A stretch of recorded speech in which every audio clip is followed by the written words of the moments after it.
Okay, so we're back for those people who are wondering why it cut off. This is getting intriguing now.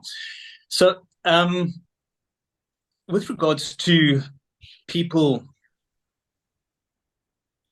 becoming, I mean, you've invested a tremendous amount of time with regards to being informative. I mean, let's face it, you're probably getting a lot of pushback, a tremendous amount of pushback. Being isolated, probably shadow banned, shunned, blocked off certain various social media platforms. What besides other, I would say, open source social media platforms opening up in the future? And I do understand that there is a sense of being jaded from your side. How could we go forward? I mean, you've just made this documentary about Prof. Noakes called The Scientist, and we're asking for funding to get this out there. I mean, what? I mean, even if it's one idea, one bit of sort of forward momentum, what would you suggest? Well, I mean, it has been, the last number of years have been very, very difficult to navigate. We also pushed out a movie with Ivor Cummins during COVID called The COVID Chronicles. And that was, I'd been kind of shadow banned in Facebook as early as 2017 because we were kind of, a loud voice in the low carb keto space. And that wasn't vegan enough for them. So I felt it, very firmly as far back as 2017. And I knew, because I'd been involved in technology, I knew that there was no way around this. If they're going to take a position and the algorithm is that position, then you're done. So unless you comply, you're done. So I kind of disengaged from Facebook at that point. But what I saw when we released COVID Chronicles was it was an entirely new level of action. And yeah, I saw Google completely disappear a movie. Now YouTube had been, chastising Ivor for, we put up a short video the day before we released with an update on COVID in South Africa, and there was nothing in that apart from the facts. But oh my God, Omicron had just been announced, and the whole world was closing its doors on SA, and yet there was nothing really happening here, as we know. But that resulted in cancellations, and then the movie pushed out the following day, and within 2 days it was completely disappeared. It's like it never existed, and it was probably our fastest selling movie that we've ever had. It was going to be a huge hit, and it just went away. It was a stunning piece of algorithmic, lack of integrity, I would say. And that's when I realized, okay, you can choose to stand against that, but you don't fight that face on. You need to find your sort of coochie tunnel approach. And if you are going to fight it, you have to come at that from a different direction. And being brought up in Northern Ireland in the generation in which I was, we're quite adept at that. So, what I'm interested in now is funny, very much aligned with Dr. Asim Malhotra, my cardiologist buddy.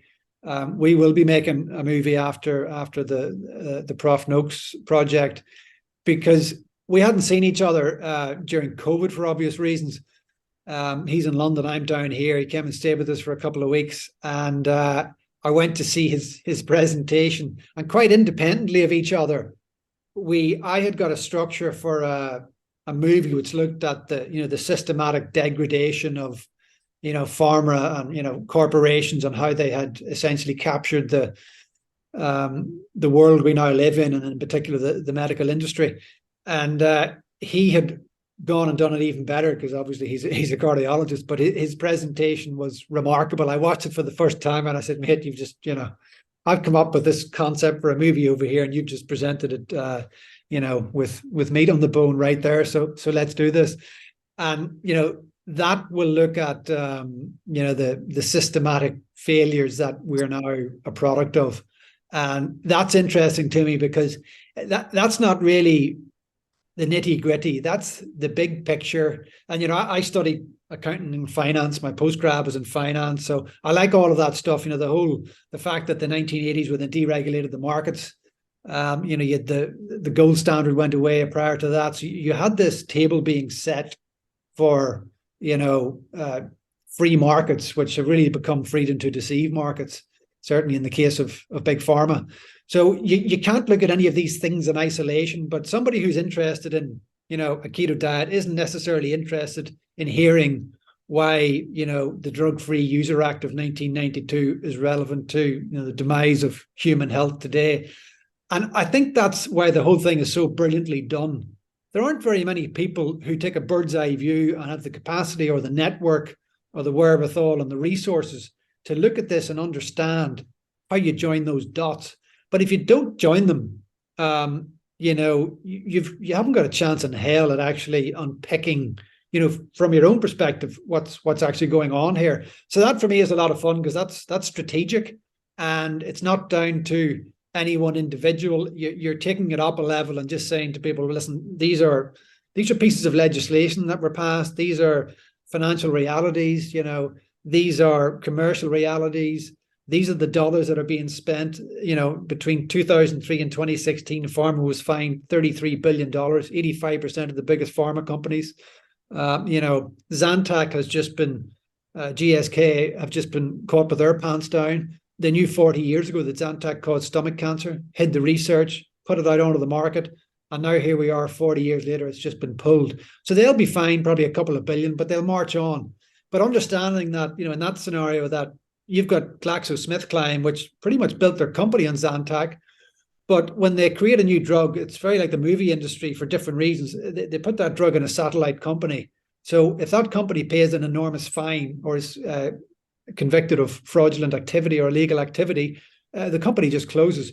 But there's no criminality at the individual level apportioned to that exercise. So Vioxx 20 years ago killed, I reckon, 50 to 60,000 Americans alone, not counting everywhere else. Nobody went to jail. So it's systematic and it's ongoing and it's consistent. And statins is another great example of that. Asim told me that he campaigned very aggressively against the proposed Nice protocols, I think 5-6 years ago, whereby statins should just be put in the water for everybody over 50 years of age. They managed to fight that back. John Abramson was a big peer of his in that. He'll be in the new movie. He's a Harvard scholar who was an expert witness during the Vioxx scandal. But what happened, lo and behold, just recently, they passed it again. They got it through this time. So they just keep coming because they've got the resources. And now you saw Chris Whitty stand up during COVID saying, oh, yeah, well, clearly everybody needs to take a statin now because we're seeing an increase in heart attacks. And, this is what we must do. And the Nice guidelines got it over the line. So it's almost, it's like those guys on the streets with their 3 cups and they're saying, where's the bean? This movement is happening continuously. And it's never one thing. And it's brilliantly orchestrated. And I actually love looking at how they do it. I always say COVID was the greatest, communication strategy ever inflicted on mankind. But it was brilliant. No mistake about that. But, I look at what they do and I admire it. And I was schooled in that sort of dark artistry at one point. So, I look at it, I recognize it. I don't want to participate in it, but, it's there, it's real. And anybody who thinks otherwise is, can we curse on here, fucking deluded. And that's, that's kind of it. Yeah, I mean, of course, you're preaching to the choir over here. But to hear it in the detail, in the structured detail in which you have now given it, it's absolutely frightening. And I've always questioned the idea of slavery. There's two things of topic to bring up. One is the fact that war and the type of war that we are used to fighting has completely changed. And slavery has just evolved, and we are slaves. And it's a case of, where did slavery actually all begin? Because I think the oldest records goes back to the time of Mesopotamia, and but where did they learn it? And if you look at human nature, we've learned nothing from our history. We've only learned better and more effective ways of killing ourselves, and which is the reality. But we have now also been programmed to look like this, and never ever look up, and never ever look at the big picture.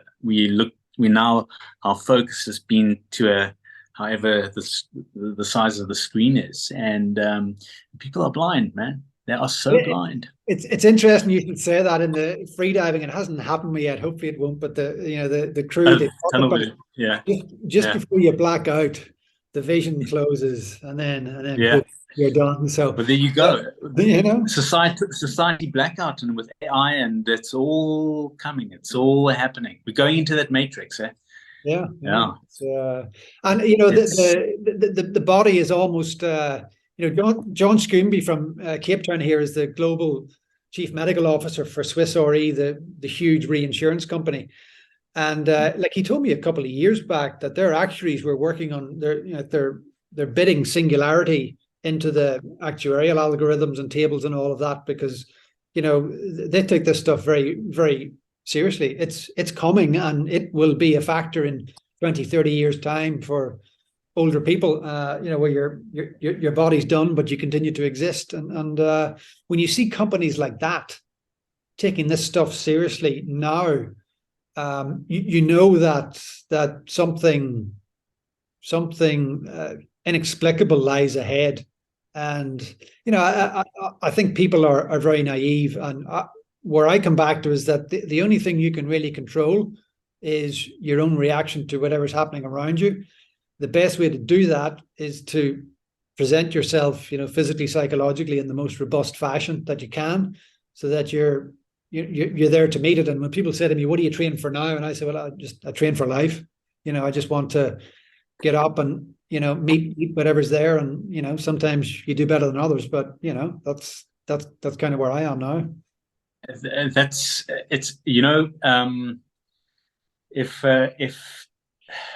now, I don't want to be the preacher of doom and gloom, and I don't want to be. I don't want to ever go into a kind of backwards in time, but we're going in a cycle, and we fast forwarding it. I think we're going into I think with what's happening with infrastructure and wars, I think it's going to be eventually the survival of the fittest. Make sure you got your go bag, and your implements that will help you, ward off any giant animals. Well, I think it's like, if you look at that interpretation of the vision closing, whether you're free diving or whether it's society marching towards its demise, you've just got to be aware of the signals. It's like a bankruptcy. I mean, how did it happen? Slowly at first, and it's the same with the body. But I just don't see how anybody can go about their day and expect to go about their day for decades without at least making a half-hearted attempt to remain physically robust. But I see it everywhere. I go back to, like I said, Ireland was poor in my youth, and now it is very wealthy. And I saw it in Asia, where the thing there, I was always told like 25 years back, I'd never do business there. I was too thin. But to come out of the jungle and put on weight, that was the ambition. But the people who impressed me the most were the tribes down in the longhouses in Borneo. I always remember going in there and seeing men in their 60s and 70s who were just ripped, and they were living ancient lives, but they were superbly robust and healthy, I didn't give a shit about the big businessmen I was meeting. I was like, well, look at these guys. And they were literally running around with spears and Yeah. living in long homes and, like a very, very traditional ancient lifestyle. And they were physically remarkable. So I always think of, people like that I met who had incredible physical wisdom. And that's something that, there's just not enough emphasis put on that in our teachings. And, it's interesting for me now to see RFK Jr. Contest the Democrat nomination for the US presidency, because JFK was responsible for one of the greatest protocols that I've ever seen, and that was, we spoke about it last week. I think the programs out in California where they put, teenage boys and girls through these body weight exercises, climbing ropes and pegboards and chin ups and dips, and they were just remarkably robust, healthy young humans. And his philosophy was healthy body, healthy mind. Let's run this right across America. And I think, if we were to do that today, there was a movie made about it last year where they took those principles and put them in old people's homes and companies and elsewhere. And well, we know what happens. Wonderful things happen. But how? And, the only chink of light I see really is that, companies strive for profit and growth and productivity. And that when you do the right thing with the body, the energy levels increase, they're consistent, you're empowered. So it doesn't matter whether you're doing something physical or something psychological, you're going to work, you're going to perform better. And, 1%, 2%, 3% a quarter, if every employee in a major company achieves that, they're gonna rock the market. And at some point that you feel that has to register. But I just don't think we're there yet. Maybe they need a bit more of a recession. Well, yeah, it's. I mean, I don't think. I think the average person is just not healthy enough, robust enough to outlast this recession that we are. I think we're very much in. But just to add to your observations about people not wanting to be physically productive, it's like a river. Running water doesn't you find that there's still pools, but the slime on top and the mosquitoes growing, and it's stagnant and it's murky. Nature's supposed to move. You just have to look. You just have to look to the universe. I mean, I posted a thing by Carl Sagan. Saying who's more humble, a person that looks, a scientist who looks to the universe and grows with the answers that he receives, or a person who's stuck in the books, and is not prepared to look out further than like a peer-reviewed study, and even the universe is moving. Our Earth is not. It's moving forward and around the sun at the same time. We have a trajectory. We just have to look to nature, and that's why we are such a primitive. In some respects, I'm embarrassed to be a human being. That's how unevolved a species we are. I'm embarrassed. I mean, if extraterrestrials do indeed exist, and I am somebody who does believe in it, I mean, I'd be embarrassed to meet another. This is planet Earth. This is us. We're just robots. We are becoming robots with flesh and blood. That's what we have been given the grace of the universe to think for ourselves and to come up with this creativity of thought. And now we have been, like you say, we've gone deeper into the matrix, and it's all coming to a blackout. Well, we've been surpassed. Certainly, AI has surpassed our capabilities in so many spheres, and it's not something that I'm anyway informed or expert on. But I mean that's blatantly obvious. I mean, Musk has been shouting from the rooftops for quite some time that there needs to be a watchdog put on that. But if you look at our history of watchdogs, whether it's pharmaceuticals or corporations or whatever, they're not very good, and they're not very effective, and they're compromised. So you see everything. The absolute opposite. So it doesn't augur well. But it's always fascinating to think about where things might go. I mean, if I go back a decade ago, sitting, making serial killers here in Cape Town, it was great, but you really do get the feeling that there's been a turn to a darker side, certainly in the last 4 or 5 years, and I think that's real, and I think it's something that society will take a very long time to get over if we do, but it's going to be a very interesting next decade. So buckle up, keep healthy, and let's enjoy the ride. Yeah, Donal, as I think I mentioned in our previous conversation, uh, I have a philosophy that if I can just change one person, just one person, I that for me is, and it's very revealing to hear how almost you've got to a point where, I mean, with what you've had on social media, what you've had with Google, it's almost as if you've come back from an evening out, a lovely evening out, and you walk into a house being robbed. That's the way I can kind of relate to what you've experienced. The what, That's So, such a good analogy, Sean. But what I will say is that sport gives you tremendous resilience, and I was fortunate to compete at a pretty good level in sport, but I was more fortunate to have a truly amazing athletics coach and a lady called Maeve Kyle, who was the first woman to compete for Ireland in the Olympics. She took up athletics when she was 27. She made 3 Olympic games. She captained the Irish hockey team. She set veteran world records.